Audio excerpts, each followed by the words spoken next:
To embark on our first trip together, I visited the airport with my wife, Lily. But we soon found ourselves surrounded by a group of 5 thugs. "Look at the pretty lady, haha, scram, old man," they jeered.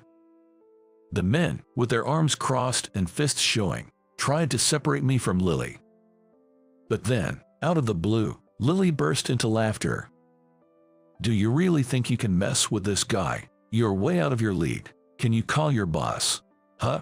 When the boss called Tyler, saw Lily's face, he started trembling as if all the blood had drained from his body. "My name is David. I'm 33 years old. I stand at about 6 feet, a well-built man with muscles what you'd call a lean, muscular type.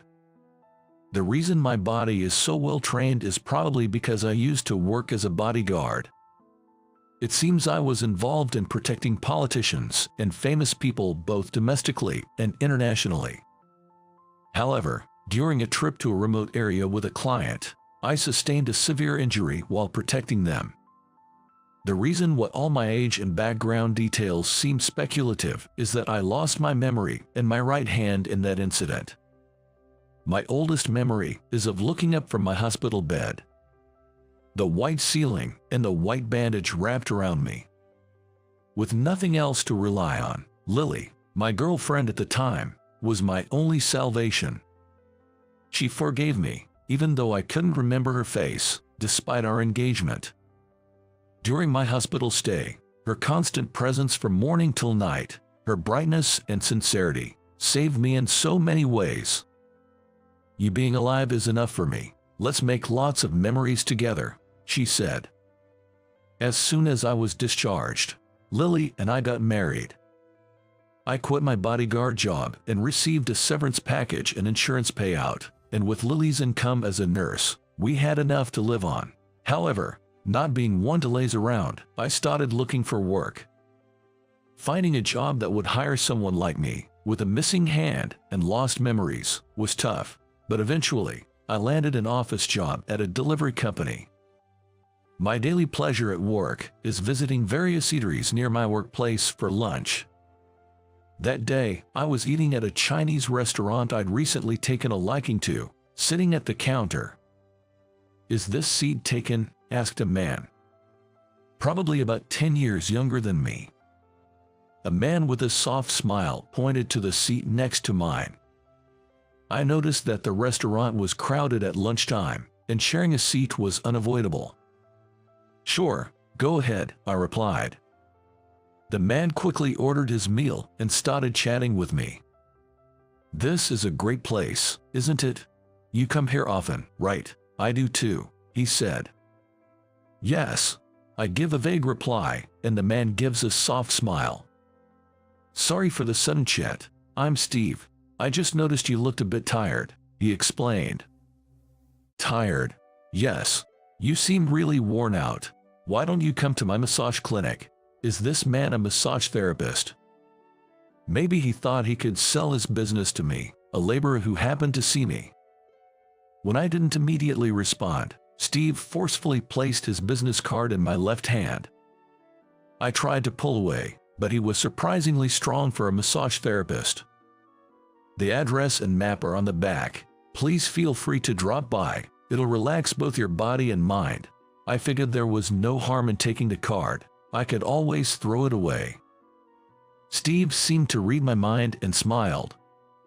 "I'll be here again tomorrow, so I can show you the way," he said. Sure." I quickly finished my meal and got up to pay.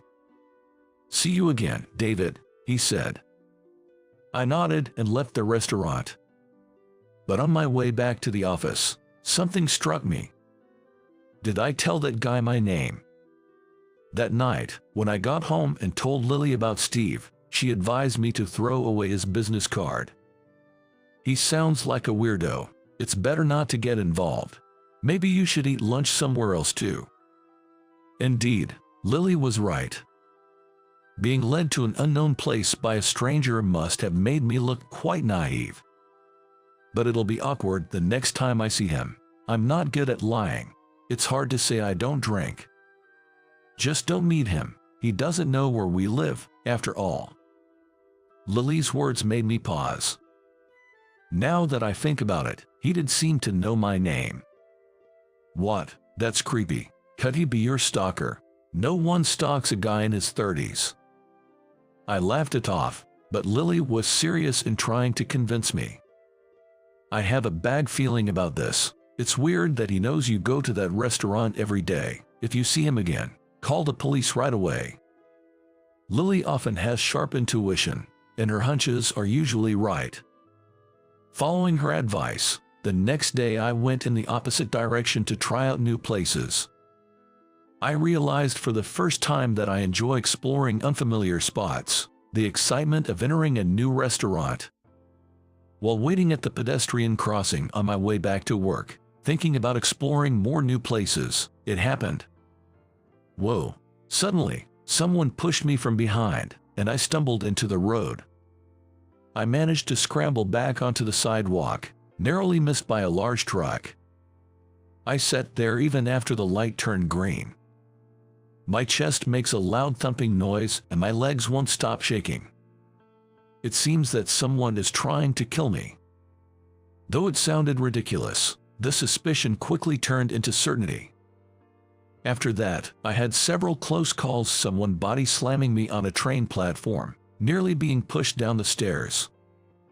And the worst was when a car crashed into our house. Luckily, Lily and I weren't home, but the minivan smashed our front door.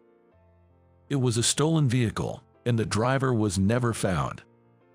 Fearing for Lily's safety, I reported it to the police. Increased patrols stopped the strange incidents, but Lily remained vigilant. Let's go on a trip and get away from this house. It'll be a nice change of pace for you, David. A trip sounds good, but I have work. I began to reply, but then realized something. Lily was also worried about my workplace. The first encounter with Steve was near there, so it wasn't a far-fetched concern. I'll quit my current job and look for something else. Then let's refresh ourselves before you start a new job. I'll take a long break. Lily suggested the Philippines for our trip. We had planned our honeymoon in the Philippines, but it was canceled due to my unstable condition after the hospital. Let's go to the Philippines. It's a belated honeymoon. Lily's face lit up as she happily started preparing travel clothes and guidebooks. Her excitement made me look forward to the trip too. On the day of our trip, we waited in the airport lobby for our boarding time. We're staying for 2 weeks. We rented a house, so let's relax. The flight wasn't my first, but it felt like it since I lost my memory. Lily, noticing my nervousness, got up lightly. I'll go buy some drinks. Just wait here, David. Because of Lily, I can keep living, even without my right hand and memory. I watched her smile back with gratitude as she walked away. Lily, holding 2 drinks, was walking towards me with a smile. But then, out of nowhere, a group of unknown men surrounded her. I instinctively ran to Lily, shielding her small frame with my back. There were 5 of them, circling both me and Lily. The leader seemed to be the guy in sunglasses standing in the center, probably the most skilled in combat. But it was okay. I was confident I could subdue them in an instant. After calmly finishing my assessment and decision, I was puzzled by the certainty that welled up inside me. Why was I so confident in my judgment? The men didn't seem fazed by my appearance, instead approaching with smirks. The guy in sunglasses, standing in the middle, taunted me. Nice-looking wife, huh? Scram, old man. No. That's when I realized I recognized the man in front of me. Despite his thug-like appearance with sunglasses and a flashy open-collar shirt, this guy was definitely. Weren't you the guy from the Chinese restaurant? Your name was Steve, wasn't it? I hate smart guys. Steve, I might have used that name. Steve burst into exaggerated laughter, then suddenly glared at me. Just buzz off. My buddies will take care of you. His buddies were probably his subordinates. They tried to separate me and Lily, arms crossed and fists showing. But then, Lily suddenly burst into laughter. "Do you really think you can do anything to him? It's not even worth discussing. Can you call your boss?" "Huh?" Steve looked dumbfounded at Lily, but as he realized he was being mocked, he quickly became furious. "Playing nice and you get cocky. Hey you guys, change of plan. Take down the old man in front of his uppity wife. I was the first to move, not Steve's buddies." Before the four men could prepare, I quickly pushed the one on the left, throwing off his balance. Caught off guard, he stumbled into his companions and fell, while the man on the opposite end swung his arm at me. I calmly dodged and stepped back, watching him flail and topple to the ground. My senses were sharpened to the extreme, every movement around me feeling like slow motion. Predicting their next move and deciding my response.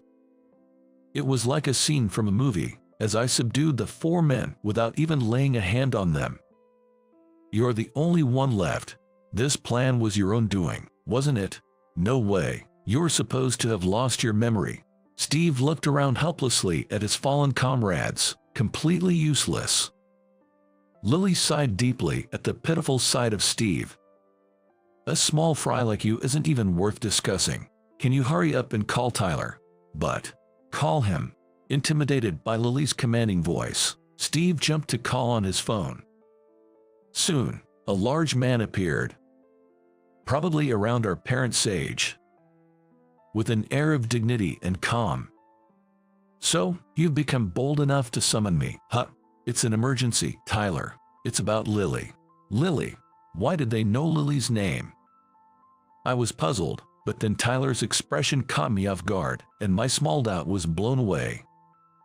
Upon seeing Lily, Tyler's face turned pale and he began to tremble violently. Then he furiously scolded Steve. "You, what have you done to Miss Lily?" "I was doing this for Lily's sake." "Shut up. Miss Lily, my men have been terribly rude to you." The man began to bow repeatedly to Lily.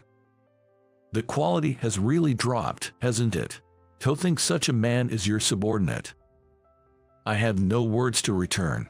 "Please, feel free to deal with these men as you wish." It appeared that Lily knew Tyler. I was still clueless about what was going on, and Lily looked at me with a troubled expression. "I'm sorry. We have to cancel our trip. Let's go home and talk." I agreed to cancel. Even if we went to the Philippines, I wouldn't be able to enjoy it, wondering about Steve and his gang. Surprisingly, Lily also brought Steve back to our house. I wondered why she would bring a man who attacked us into our home, but decided to first listen to her explanation. "So, where shall we start?" Lily prepared coffee for us and took a sip herself.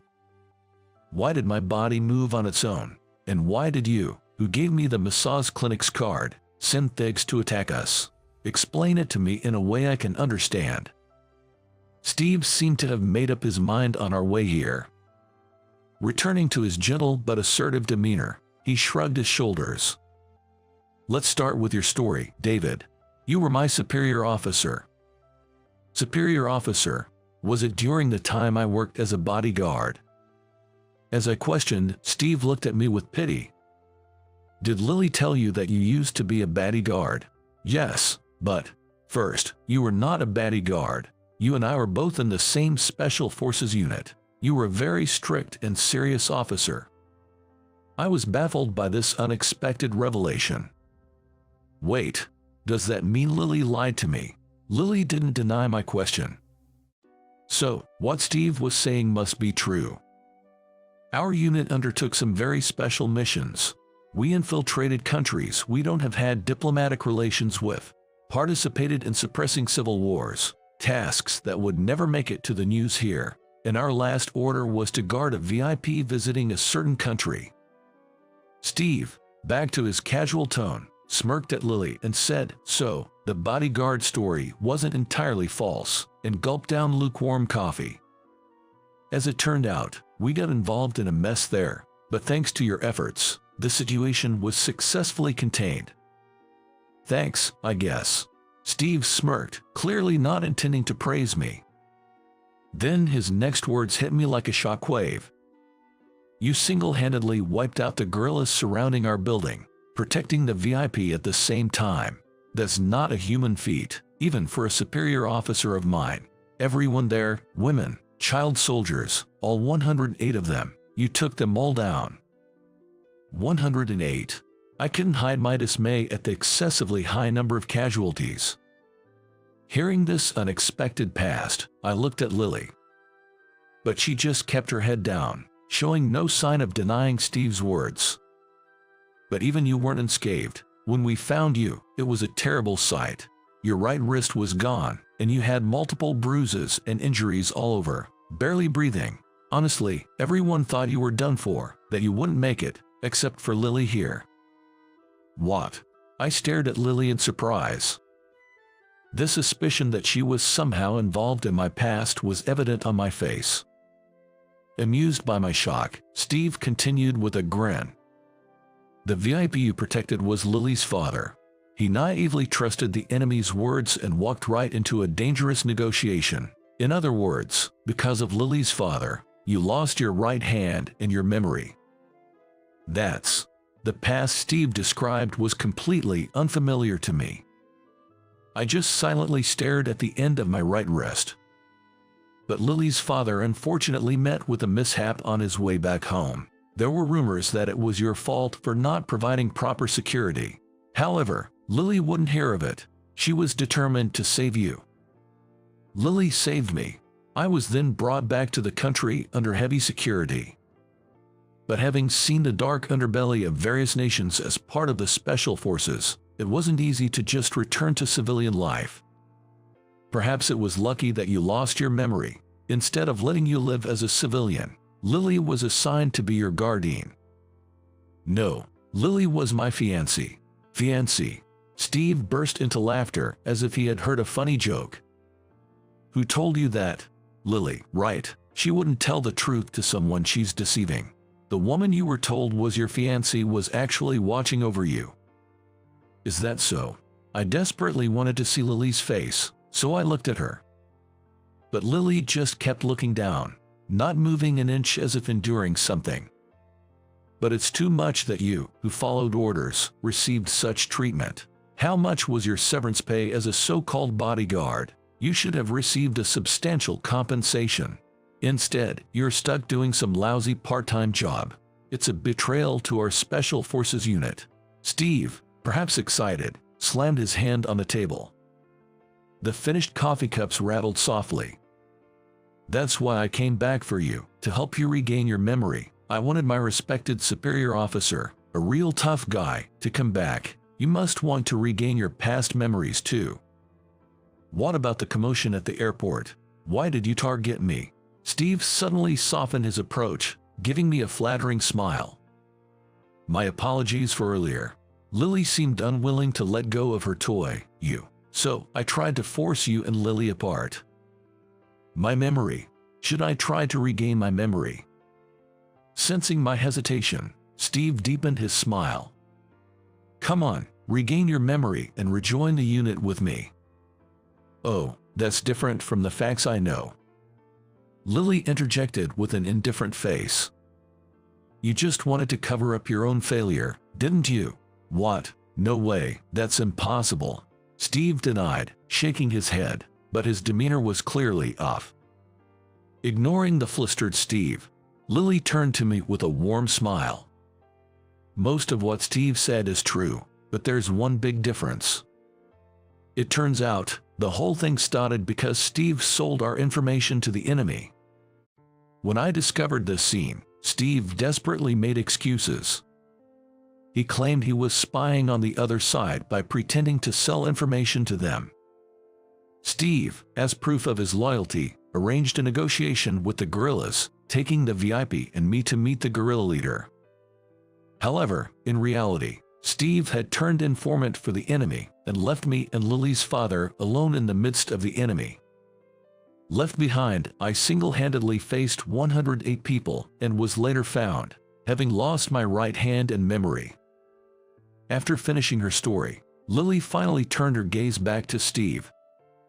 Any excuses? So what? What's wrong with my actions? Cornered, Steve unexpectedly became defiant. Everyone values their own life. I just worked hard to gain status, honor, and wealth. So, you admit to my story. Contrasting with Steve's red-faced ranting, Lily sat quietly on the sofa. Triumphant, Steve pointed at Lily unapologetically and declared, "Yes, I did it all, but so what?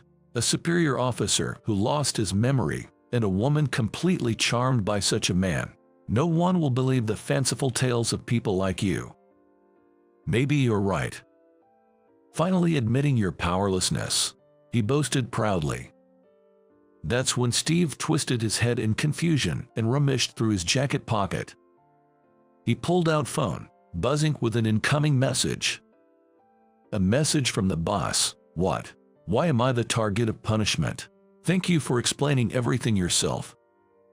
Contrasting with the flustered Steve, Lily calmly sipped her coffee. Impossible, it was you.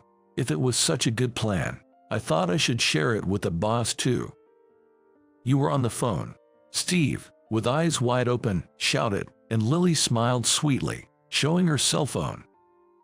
This screen was in a call state, displaying the name Tyler prominently. In other words, Steve's plan to deceive the special forces using me had been fully exposed to Tyler. From the beginning, I had Tyler listen to everything. I'm sure he was deeply moved by your passion for the special forces. Steve tried to flee immediately, but before he could, several men entered from the entrance.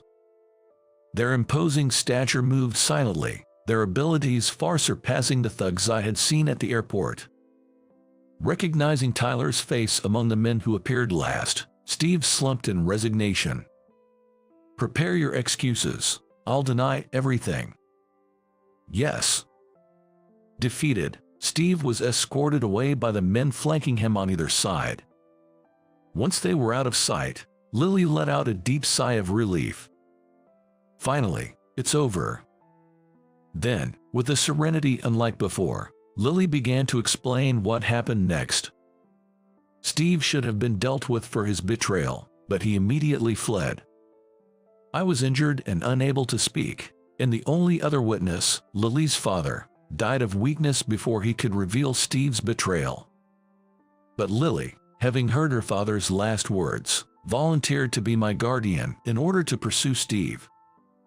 Steve lured you to the massage clinic, probably thinking of securing and disposing of you. Now that you're the only witness left, he planned to eliminate you and erase all evidence, then lie his way back into the special forces. So you suspected Steve from the start? At my question, Lily quietly nodded. I used you as bait to lure Steve out, and by pretending that we were fleeing overseas, we managed to capture the panicked Steve. And Tyler, he was the captain of our unit back then. Knowing I was pursuing the real perpetrator, he entrusted Steve's handling to me. Lily bowed deeply as she finished speaking. I'm sorry for lying to you. The lie about being your fiancé was just as Steve said. Even though it was to catch Steve, I did something terrible to you. I was shaken by the continuous revelations of truth and just stared at Lily's bowed head. At first, I was with you only for the mission, but now, I genuinely love you. It might be hard to believe, but these last few years have been the happiest of my life. As she finished, drops began to fall on the table. Lily was quietly shedding tears without showing her face. Since I regained consciousness, Lily's smile had always been by my side. Seeing my wife's tears for the first time, I took a deep breath. I don't intend to blame you, Lily. David. Lily looked up, her face wet with tears. I regained my trust in others while living with you. I can only be grateful for your protection, not resentful. But, is it really okay? I deceived you. I wrapped my arms around Lily, embracing her. Using my right wrist, I gently patted her thin back to calm her. We may face danger again, but this time, I'll protect you from any harm. From now on, You're my bodyguard." Lily smiled faintly and hugged me back. After that, Steve's whereabouts remained unknown. I asked Lily once, but she just smiled and said, "Don't worry, he'll never come near us again." What happened to Steve afterwards is a mystery, but he probably isn't leading a decent life. Later, Lily reported to the boss that I still had amnesia. I don't know what happened inside the unit, but it seems there has been no reprimand from the boss so far. Now, Lily and I live peacefully, forgetting our special forces past. We finally went on the Philippine trip that had been postponed. My wife and I thoroughly enjoyed our belated honeymoon. Let's always travel together from now on. As the sun set over the tropical sea, Lily smiled happily. I haven't told Lily, but I'm gradually regaining my memory. With the skills honed in my past life, I feel like I can do anything to protect this smile.